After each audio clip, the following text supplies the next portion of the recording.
Welcome to the Eating at a Meeting podcast. I'm your host, Tracy Stuckrath, dietary needs expert, certified meetings manager, certified food protection manager. I have searched the globe to find people and businesses who are creating safe, sustainable, and inclusive food and beverage experiences for their employees, guests, and communities. In each episode, you will find authentic conversations about how food and beverage impacts inclusion, sustainability, culture, community, health, and wellness.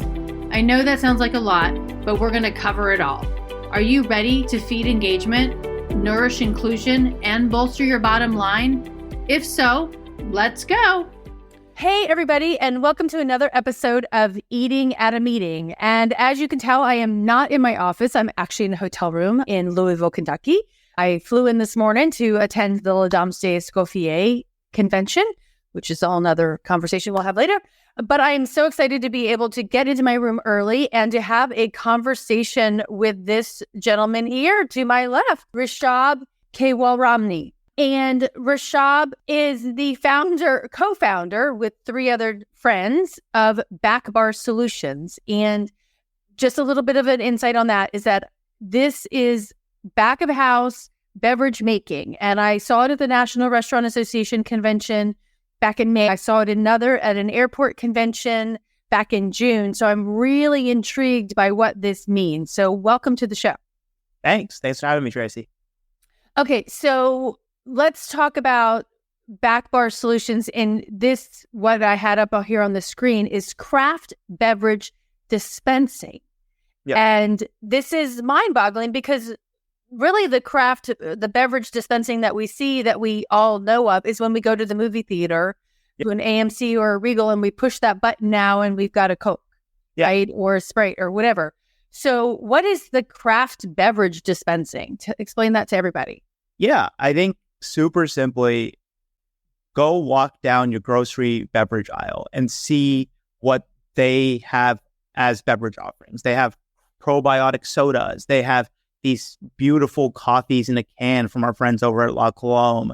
They have ready-to-drink cocktails. They have fresh juices. And like you said, you go to the AMC and we're the same thing you could get out of a soda fountain in the 1960s is what you can get now. You can get Coke, you can get Sprite, you can get Dr. Pepper. They've added some flavors. You can get vanilla, orange, but it's the same thing. So when we talk about like craft beverage, we're from a beverage perspective, we're talking about those things that are made with fresh ingredients that have evolved past just the super high sugar concentrated beverages of the past.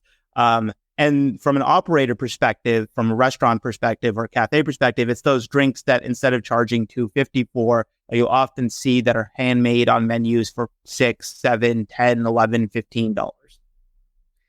$15. But it's not automated necessarily for me as the consumer to go up and get. Yeah, correct. There's a couple of different ways that you would see our dispensers, but generally speaking, they're going to live back of the house for waiters to use, bartenders to use, cashiers to use. And it's going to be, hey, you walk up to your corner coffee shop and you want an iced oat milk cold brew with vanilla and caramel and a little bit of cinnamon. And so the machine's going to make that. Or you go sit down at a sports bar and you order your margarita, your spicy margarita. The waiter's going to get that with the machine. There's some self-serve use cases that we're working on, like airports and things like that, where you can walk directly up to the machine, get your coffee, go. But mainly it's been back of the house. I mean, okay, so that's interesting because like at an airport, I mean, instead of going to the vending machine to buy a soda, I could potentially go up and buy this. Yeah. Which, I mean, okay, I was in an airport this morning and I'm walking I thought it was actually quite interesting. I'm walking by the sign and Raleigh-Durham Airport had, here's very familiar. This restaurant and here's this restaurant. Oh, here's Starbucks. And it literally had the QR code next to the Starbucks thing. It says order now. Yeah. Because and so Starbucks was 15 gates away. Yeah. That blew my mind. Well, and then if you would have walked to that Starbucks, you would have probably seen a line 25 people deep. Yes. You would have seen an airport Starbucks, I'd say, are the epitome of this. You would have probably seen 4 or 5 baristas running in a 20 square foot space, trying to make everybody's drinks. And we just think that is like completely outdated, an outdated view of like human beings and labor, an outdated view of technology, just plain old outdated. Like making these drinks, it's complicated, but what we've done is we've made a machine that you can put milks in, non-dairy alternative milks, syrups, soda, nitrogen, whatever you need to make a drink. And the same drink that used to have 11 steps involving 3 different machines, bending, squatting, up and down, is now being made at the touch of a button. So not only can we make that Starbucks more efficient, make that labor easier, we can also, if you're just looking to grab and go, put in a little kiosk 4 feet wide, 2 feet deep. If you don't want to wait in the line, you can get effectively the same coffee from just a self-serve kiosk. Well, okay, so that brings up this refresher that I have in this cup. I mean, that's relatively easy to make. It's not a hot coffee. This is the only thing that I buy from Starbucks is a refresher. So that's actually something that would be really easy to go for me to push the button and get. So like when we're talking about refreshers, and again, one of the things that Starbucks and a lot of the modern coffee companies, and even like on the cocktail side, that we've gone into kind of like a race to the top when it comes to customizations.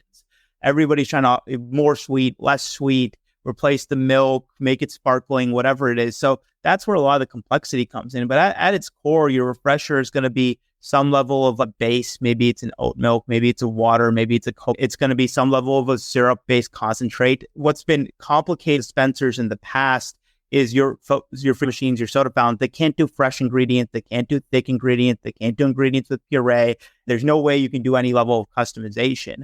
Well, we basically solved for all of those problems. So like a pink drink or a refresher shouldn't be, and even that is such a manual process. I'm sure you've seen at Starbucks the pumps, or any coffee shop, it's just pump, grab heavy thing, pour, mix vigorously, fill with ice, close it, put it, give it to the customer. Like I was not, this isn't Starbucks, but I was talking to an industry veteran about another high volume beverage brand, and they were telling me in one of their drinks requires over 20 pumps of ingredients.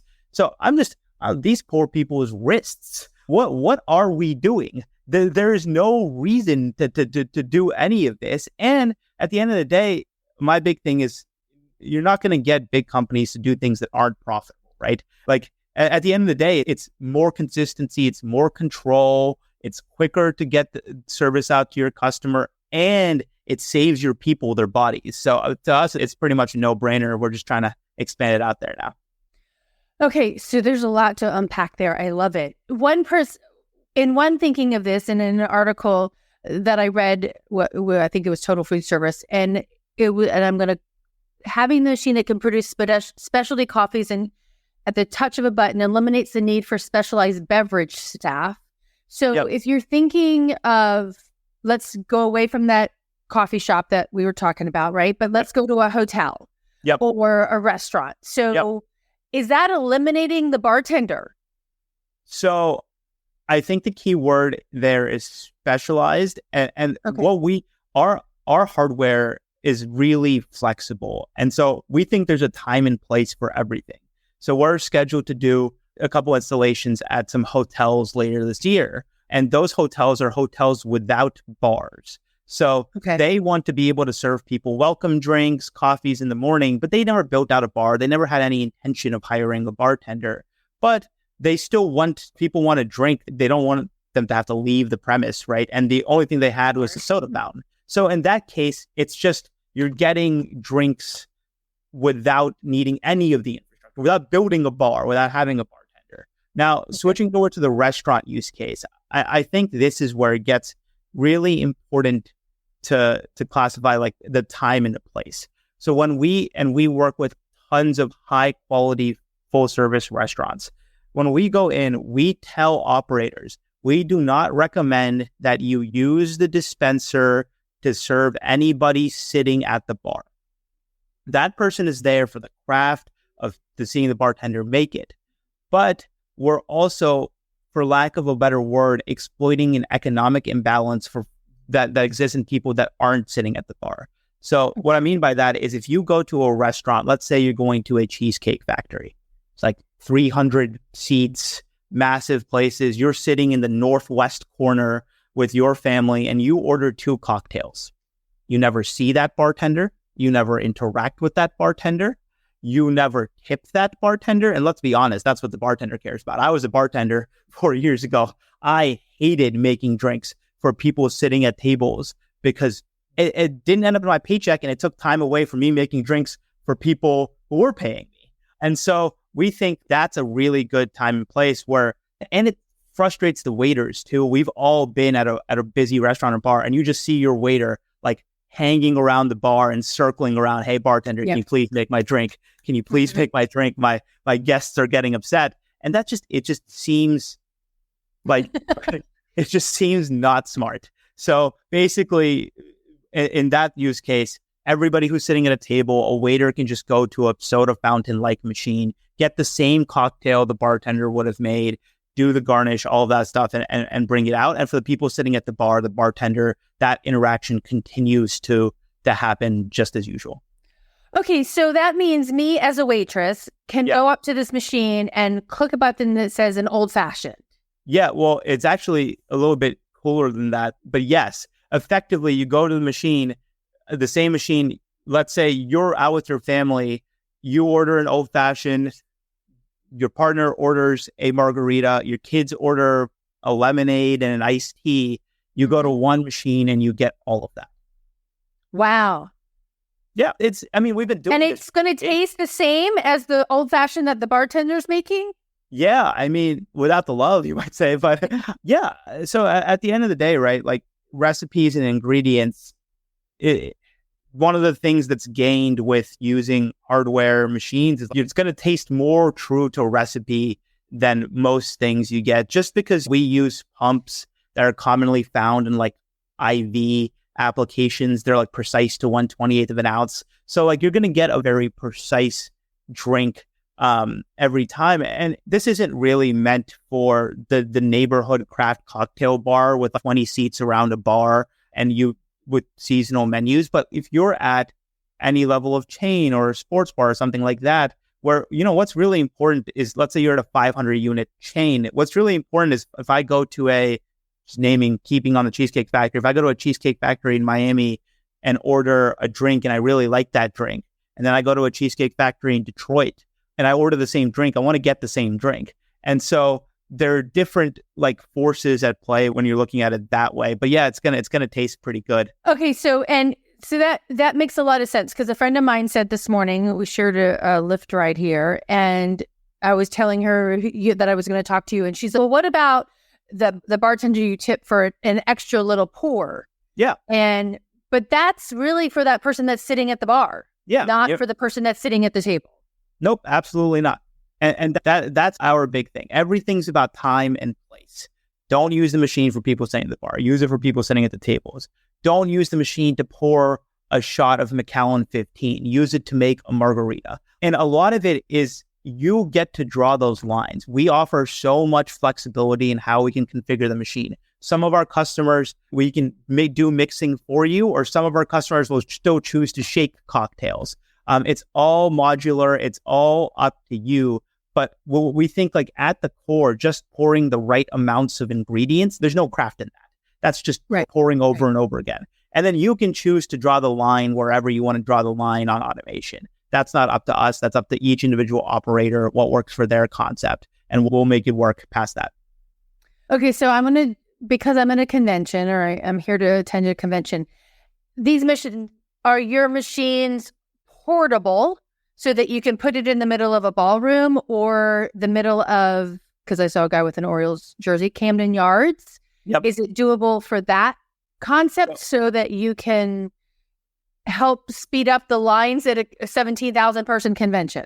Yeah, so we've been in stadiums, NBA stadiums, NHL stadiums, MLS stadiums. So line speed up, obviously, that's one of the ways we can help. One of the things I'm super excited about, and we are just about to announce a rebrand. We started as Backbar because we started as a cocktail dispensing company, but we've expanded a lot since then. And I won't give away the new name or the rebrand or any of the fun stuff. But what I will say is I'm super excited because we really made the product very flexible and modular. You can get portable, you can get order on screen. You can get point of sale integrated based ordering. You can get machines that have 12 ingredients, 24 ingredients, 36 ingredients. Every ingredient can be refrigerated. Every line can be self-cleaned every night. Like, wow. It is what I tell you, like, it is a beverage program in a box. You can, like, whatever you want to do. And a lot of times, like, the people who are leading food and beverage, specifically beverage, sometimes, even though it's so profitable, can be like the ugly stepbrother, under-resourced. No, we can't put this on the menu. It takes too much labor. No, we can't put this on the menu. It's hard to source those ingredients. I mean, we're launching a marketplace next week with really high-level beverage partners to put high-quality ingredients in machines. Like, we think it's due time for a complete rethink on what beverage at hospitality venues look like.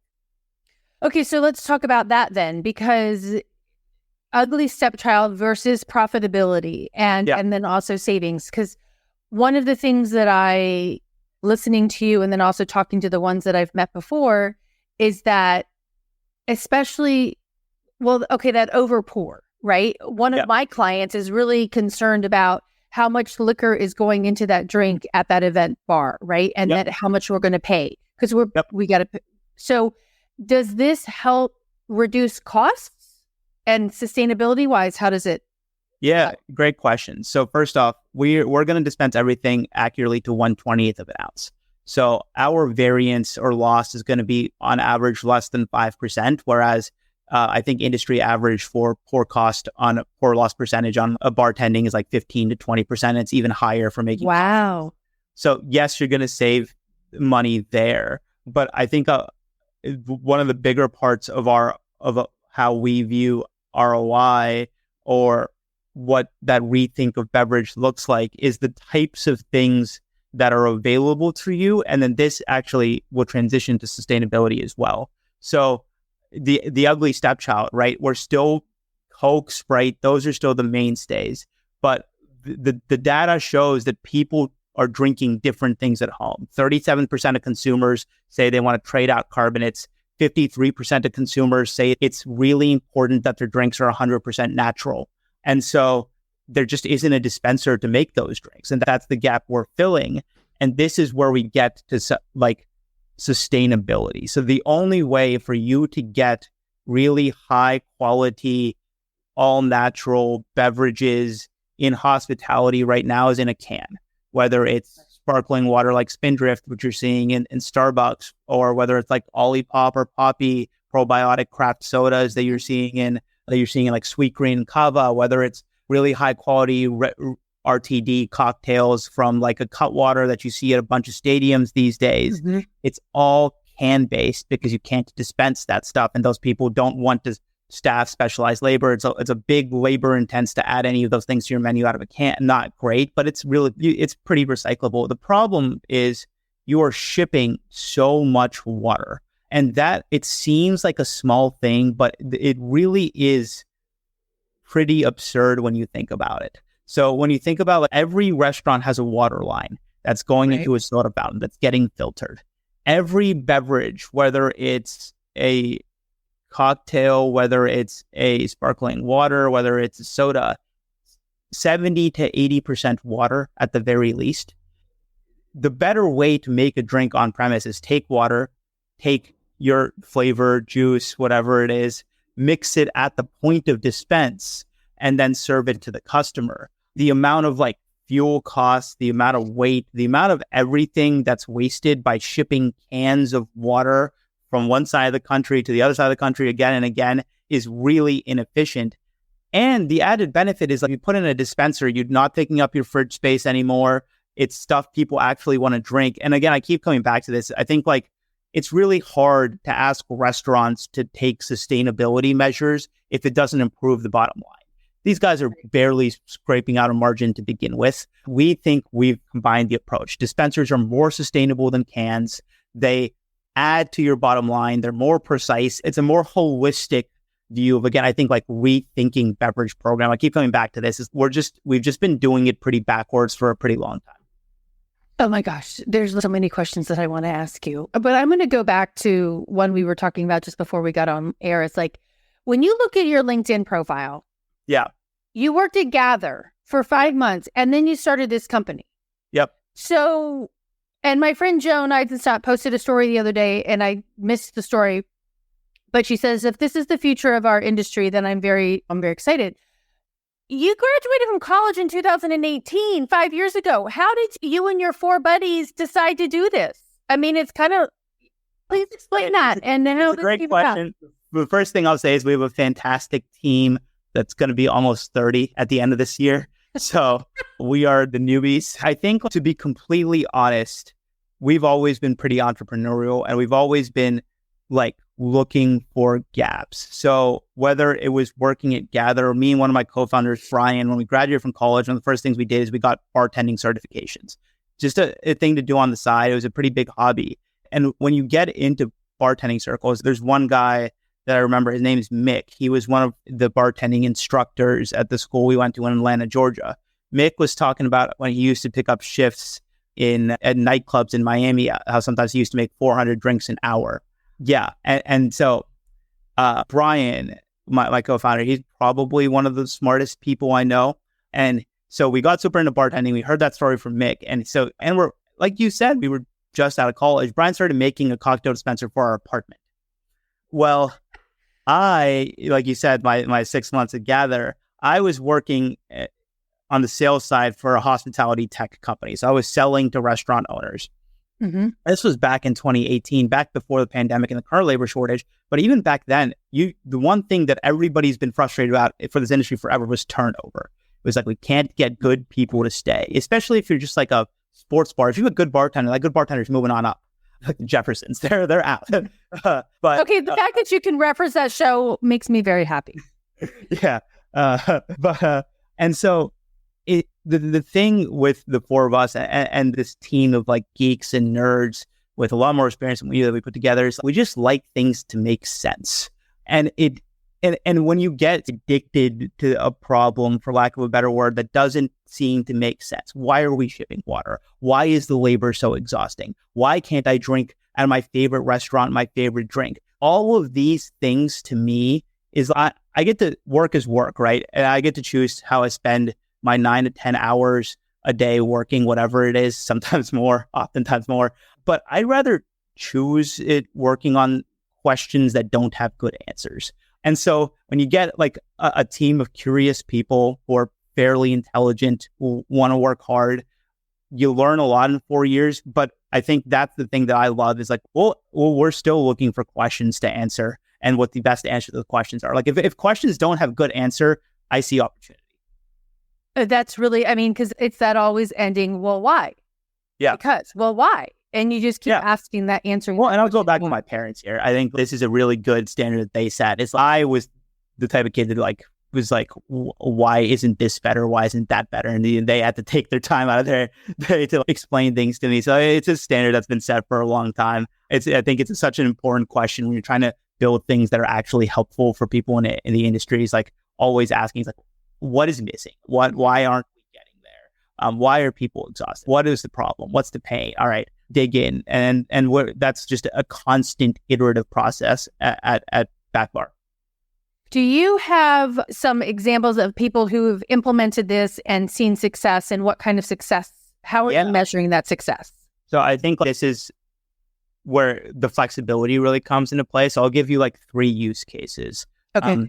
So some names I'll have to be a little bit quiet about because we're doing scaling, but there's a small chain right in our backyard here in San Diego. It's called Lola 55. They're at a few locations now, plan to grow at 5 or 6 a year. It's actually a Bib Gourmand Michelin Guide tacos and cocktail spot. It's counter serve. It's quick service.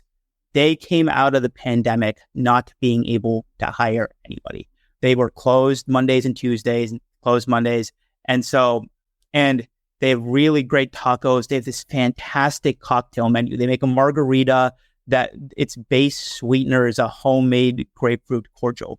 And so, but the problem was they couldn't find anybody to make all this great stuff. And so now the way, and this is how we sort of pitch that quick service model. Now the way it works is there's a cashier. The cashier puts in an order. One version of our machine has a little way to make multiple drinks at a time, a carousel, cup carousel. They put in the order, they hit send, the machine makes the drink. By the time the customers sign the receipt, they pour the drink in the right glass, put it over ice, and serve. And it's like fantastic cocktails. So that's a quick service model. We are in multitudes of full service restaurants where, like I was explaining before, people sitting at tables. We're at the highest volume restaurant in Tucson, Arizona on a college campus. We're at like really high rated restaurants, and it's super simple. You take your cocktail menu, waiter can use it. Bartenders can use it for people sitting at the table. The other thing with full service restaurants is we saw a gap is, okay, you have our machine. Nobody's buying cocktails during lunch, right? And so we started asking the question, I drink a ton of coffee. When I go out to lunch, I eat my food, then I go to Starbucks. My question is like, why am I not getting high quality coffee at where I'm getting my lunch? And so for full service restaurants, we're like, okay, now that you have the machine, you can do a couple coffee drinks, you can do a couple flavored teas. And so we can do an expansion on your menu to drive profits in those off-peak hours, which everybody in the industry is always talking about. How do we up the volume on that lunch shift, especially when it comes to beverage? So that's full service restaurants. We work in cafes and coffee shops where it's that talking about earlier, right? Basically just a revolving door of mobile orders, mobile order, pickup. So you're just making all those drinks, taking all the stress off the labor. And then our final use case is, and we actually just launched this one. So there's a new in a co-working space, self-service. You just, instead of going out of your office, co-working space, wherever it is, to go find a coffee shop or go to a 7-Eleven to grab a drink, you can just get it from a dispenser wherever you are. So like I said, flexibility and venue types and use cases and automation and types of ingredients really allow us to go after hospitality at large. So in looking at that, so one, you're keeping your customer on site, your guest on site. Yeah. Two, I mean, you're increasing the revenue, so that's a benefit of it because you're able to add things that you didn't have before potentially. And then the price to buy the machine and install the machine versus how long does it take somebody to realize that? So we lease everything. So everything is a fairly low monthly cost. So you should be seeing 2 times at least your money back every month on what you're spending with us. Price is a little hard to tie down because I told you there's so many different models with different levels of automations and different numbers of ingredients. But I hate when people don't answer the price question because consumers should know price. So it's going to range. It's going to start somewhere around $500 to $750 a month, and it's going to go all the way up to $1,750, $2,000 a month. There's a big range. We try to marry need, price point, volume to every customer. We think we have a price point and a product that delivers 2 times your money back for almost anybody in the hospitality space. Wow. That's amazing. And then I like the example that you used of the hotel that didn't have a bar and they're instituting that. And so they're making money on that. They're selling those drinks. Yeah. Okay. So I want to jump kind of a little bit of a tangent here. And because this is safe, sustainable, and inclusive. So 2 different things about the safety aspect of it. If you've got this machine, how do you manage, what if somebody wants a non-alcoholic cocktail? Is it coming through the same spigot as an alcoholic one? No, absolutely not. This is where made a lot of grand statements today, but the details are what's far more important. So there's no cross-contamination. Every ingredient, I wish I had a picture to show you right now, but every ingredient goes through its own independent line that's really small. So our biggest nozzle has 8 little tiny outputs. So everything's post-mix. So nothing cross-contaminates before it hits the bottom of the cup. Everything is in a separate container. Used to be work behind the bar at restaurants. I'd like to put up, say that we're cleaner than most bar wells and soda fountains. And then we've also innovated on dispensing in general. You have the ability to automatically clean any line at any point that you want to. We have a drain that runs itself. That's super easy to clean. We have the ability to track if you want when you fill ingredients, when things should be running out, when things should be expiring.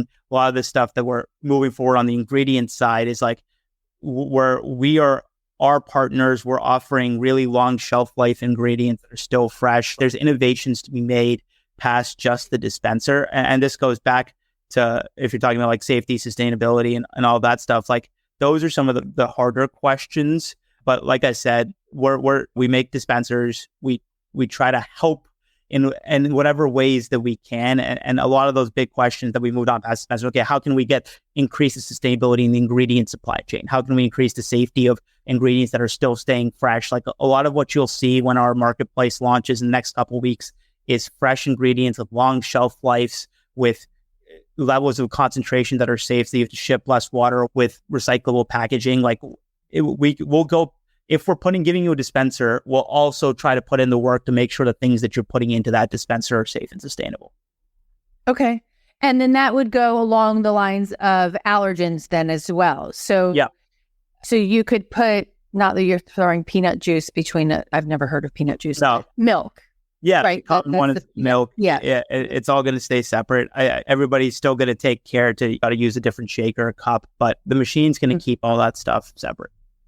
Okay, and then I'm thinking of how does that server what about the glassware? I mean, does the server or the person doing that put a different cup underneath it for? Yeah. So again, martini glass versus a bourbon glass. Yeah, it varies a lot. So one of the things that we're working on now for coffee places is oftentimes you'll see that like sticker on the side of the cup that says what your drink is. So like the way coffee places will operate is they'll grab a cup, they'll put that sticker on.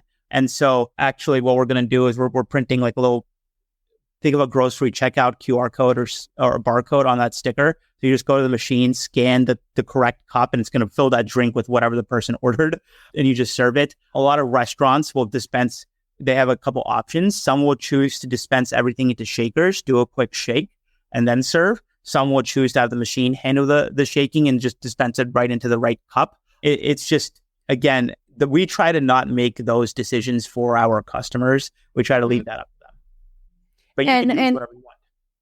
So then that makes me, the question, is that the food and beverage director making that decision, or is that the bartender making that decision? Because it's really interesting to see how bartenders and servers are embracing the technology. And that's a really good question, because I'd say a good amount of time we'll see operators, owners, GMs, beverage directors, bar managers make a certain decision, and then they'll get feedback from the bartenders or the staff, and then they'll make a different decision. And I think that we've allowed for enough flexibility where whether you want to go more automated, less automated, nothing changes in our hardware. We change a couple settings, we change what the UI, the user interface shows, but effectively the same machine can be used a bunch of different ways. And so even if bartenders change their manager's mind or whatever, if they want to shake, they don't want to pour it directly into the glass, whatever it is, they want on the screen to show up the garnish steps. Like that's all completely fine. Okay, so now this is all technology oriented here. When the power goes out, or if there's a glitch in the system, what is the maintenance of that? I mean, do I have to hire the plumber? No, absolutely not. I think that's another thing. Again, going back to asking questions. One of the questions we asked is, why is servicing in restaurants so bad? Like why are people like calling local handyman? Like it should be up to the person who made the thing to fix the thing. And so we have our own in-house staff, the service reps. We have a priority system. We have reliability and redundancies built into the machine. But if something goes down and you can't use the machine, usually within 24 hours, you're seeing somebody who works for us show up at your place and fix it. Now, if the power goes down, we have one rule of thumb. If you can't use your point of sale system, you can't use your machine. So we're going to be just as usable as your point of sale is. We can't really do much better than that, and then not going to promise anything better than that. But you should be able to use it if you can use your point of sale system. Makes sense. I mean, if the power goes out, the power goes out. You have to go back to making canned drinks, right? Yeah. Exactly. So how can you explain how this is in impacted the bartender as well as the beverage drinker? I mean, have you seen gotten really good feedback from them? So for the bartender, like the best feedback for bartenders that we would try to repeat over and over again is they find that they can parallelize their work. So they can do what? They can do their jobs in parallel. So like machines making drinks for people at the table. I can do stuff for guests. I can make high-end drinks. Like you feel kind of like a superhero because you're doing a lot more than you used to be doing, but and putting in a lot less effort on the bartender side. On the barista side, to us, it's fairly simple. Do you feel less tired at the end of your shift? That's like the feedback we're going after. On the operator side and the managers, and there's so many different stakeholders. Managers, they care about, one of the things managers like, you can get automated inventory reports. So you don't have to do like manual inventory. The machine used this much of every ingredient. It gets emailed to you in a spreadsheet. Like managers love that because that's huge. Inventory, right? Owners, they care about, okay, was I able to staff effectively?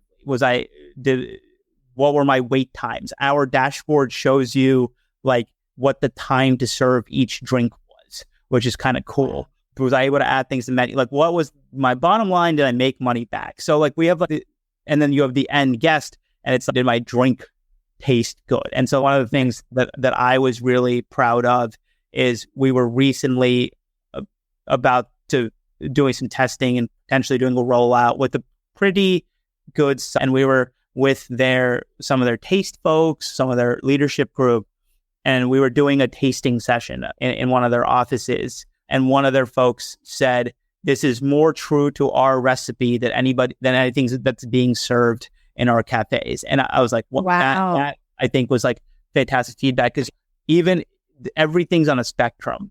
Some bars are going to be measuring, even cocktails, they'll do a pretty good job. When it comes to like coffee, it's like pour some milk in, pump some syrup. The pumps are pumping out whatever amount, like nothing is true to, you might, and the thing with these food and beverage people, I kind of laugh. They're so meticulous. They'll come up with this recipe with 0.05 ounces. And then the tools that they use to make these drinks don't allow for that level of accuracy. I was like, why did it matter? Like, why did nobody's actually making your recipe. Like the tools that you're giving people to make the drinks don't match up with the level of detail you put in to making the recipe. That, again, another hard question, right? Why are you spending so much time making detailed recipes and then giving people pumps to pump out the ingredients? That doesn't make any sense. That's interesting. And I was at a book launch last night of a woman, Sandra, and she was talking about the recipes from Latin America, from 21 different countries. And she said none of them are by recipes. It's just by that. But to put her book together to help home chefs, she actually had to detail them out, but also make them simple. Yeah. Right. So that's kind of the essence of what you're doing, is like putting that recipe together into this machine and allowing people to create a brand. You should go to the moon and back when it comes to your recipes. Be meticulous. Have it taste exactly how you want the customer to drink it in that lab. Like that is such a invigorating experience. And these people, these roasters, they put so much thought and effort into it. We just need to do the second step. How do we make it easy to repeatably make that drink? You've done so much work already on thinking you found something that tastes really good. Why leave the rest of it up to chance? Right. Because especially if you've got restaurants all over the country and people of all skill levels pouring that in. Yeah, exactly. So, that's really cool. So what do you see as the future trend of this is pushing the envelope, but are there other beverage trends that you see coming down the line? Yeah, I think what we're seeing generationally is people want to get something out of their beverage that goes past taste. And so like you, first of all, everything needs to taste good, but you've seen the rise of kombucha, which has all these like gut biome claims. You've seen even things that like you wouldn't consider healthy, right? Like Celsius tastes good, but you're getting caffeine stuff out of it. There's a beverage company called Uptime that's giving you like vitamins in it. There's Olipop and Poppies, probiotic sodas. And so a lot of what we're seeing is taste is always going to be king. Now people are switching out fake for fresh. And then that's sort of what's been happening now, especially in the grocery aisle and what decisions people are making at home. And then one step past that, you want something that tastes good, that's fresh, and that those like calories are doing something to improve your health, lifestyle. And I think that matches up pretty well generationally. What was craft in the 70s, 80s was Coke. That was the best tasting, best tasting thing you've ever gotten. It was repeatable. And then as you look at like millennials, things started getting fresher. We went 0-calorie diet to make the tasty good stuff a little less bad for you. Then we went the whole foodification of the world. Let's fresh ingredients, all of that stuff. And now it's not only do we want things to be fresh, we want them to be net positives for our bodies, which I think is all possible. And it speaks to the value of like dispensers. I mean, I was just having conversations. We can add like probiotics to any drink. We can add caffeine to any drink. We can all of these are just ingredients. So you can potentially get a cola made out of fresh ingredients with probiotics and an extra boost of caffeine or whatever it is you want, just made to order. So I'm excited about helping people that. Yeah. I mean, I keep picturing the Fat Tuesday swirly drink, frozen margarita drink. This is much more high tech than that. No. Yeah. It doesn't look much more high tech at first look. It looks like a soda fountain, but its insides is the answer to a lot of the hardest questions that I've found in the beverage space. Right. Interesting. Very cool. Okay. So question that I ask everybody that's on my show is, what does a safe, sustainable, and inclusive food and beverage experience, or just beverage experience, look like to you? How are you taking Backbar and creating that safe, sustainable, and inclusive? Yeah, to kind of sum it up, on the safe and sustainable side, and I want to talk about inclusivity a second here too, but on the safe and sustainable side, I call it profitable minimization. So how can we profitably get owners, operators, beverage suppliers to minimize their footprint? Can we ship less stuff? Can we package things in different ways? One of the things, like I'll put it this way, one of the reasons liquor bottles come in like glass bottles, right, is because you see them on the shelves. It's easier to pour out of a glass. Is really bad for the environment. In our machine, everything should be packaged sustainable in the future because nobody cares what anything looks like in a machine, right? So that's just one example. But it all comes back to trying to get people to do these things in a way that will end up helping their bottom line. So if you look at cardboard, for example, is more sustainable and cheaper than glass. So if we can package vanilla syrup instead of how Tarani does it in a glass bottle in a reusable cardboard that can hook directly into a dispenser with no waste of ingredients or using less, that's more profitable and it's more sustainable.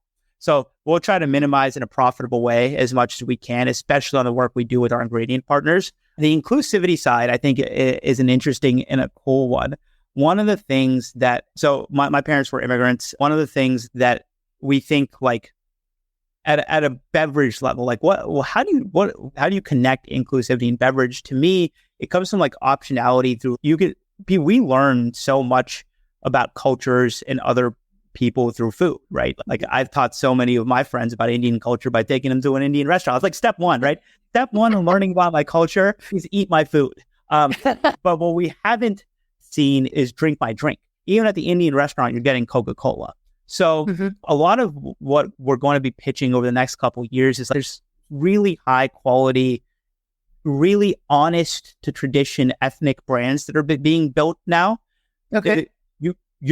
Let's try to have that beverage menu be reflective of the cultures they're coming from. Teach people about those places. So if you're in a Mediterranean place, let's have a pomegranate soda. If you're in an Indian place, let's have a cardamom cold brew. Let's do it.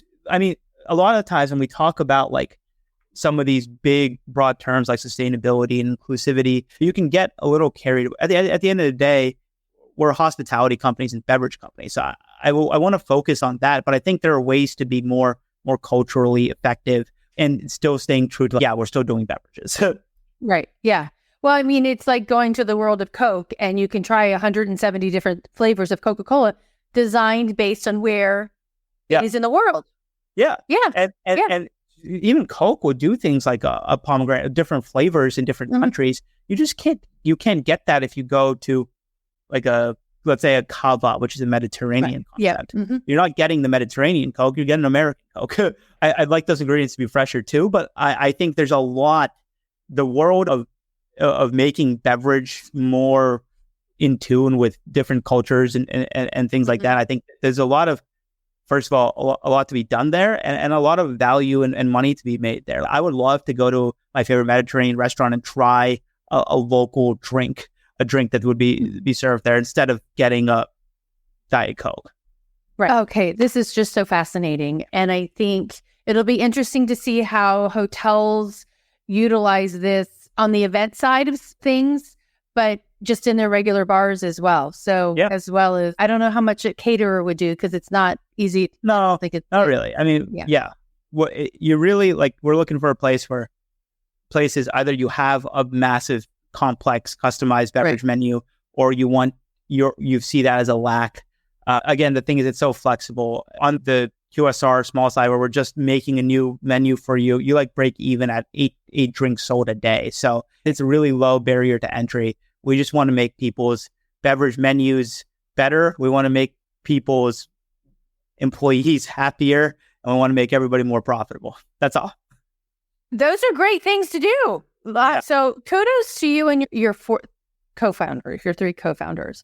Okay, so Rishabh, how does everybody get a hold of you? I've got your LinkedIn profile here. Is there anywhere else? LinkedIn's great. You can always email me at rishabh@backbar.com. I tried to respond to almost everything. Like I said, always down to have a conversation and learn something. So this has been fun. Thanks, Tracy. Thank you so much. I'm going to put your LinkedIn profile right here in there so everybody can get it in the text messages or in the chat. So thank you so much for your time. And I'm just in awe of your youngness and how that you are taking your whys and figuring out solutions to make better solutions. So I appreciate it. Thank you so much.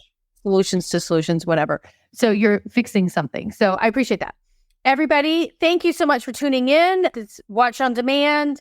And until next week, stay safe and eat well. Thanks for listening to the Eating at a Meeting podcast, where every meal matters. I'm Tracy Stuckrath, your food and beverage inclusion expert. Call me and let's get started right now on creating safe and inclusive food and beverage experiences for your customers, your employees, and your communities. Share the podcast with your friends and colleagues at our Eating at a Meeting Facebook page and on all podcast platforms. To learn more about me and receive valuable information, go to tracystuckrath.com. And if you'd like more information on how to feed engagement, nourish inclusion, and bolster your bottom line, then visit eatingatameeting.com.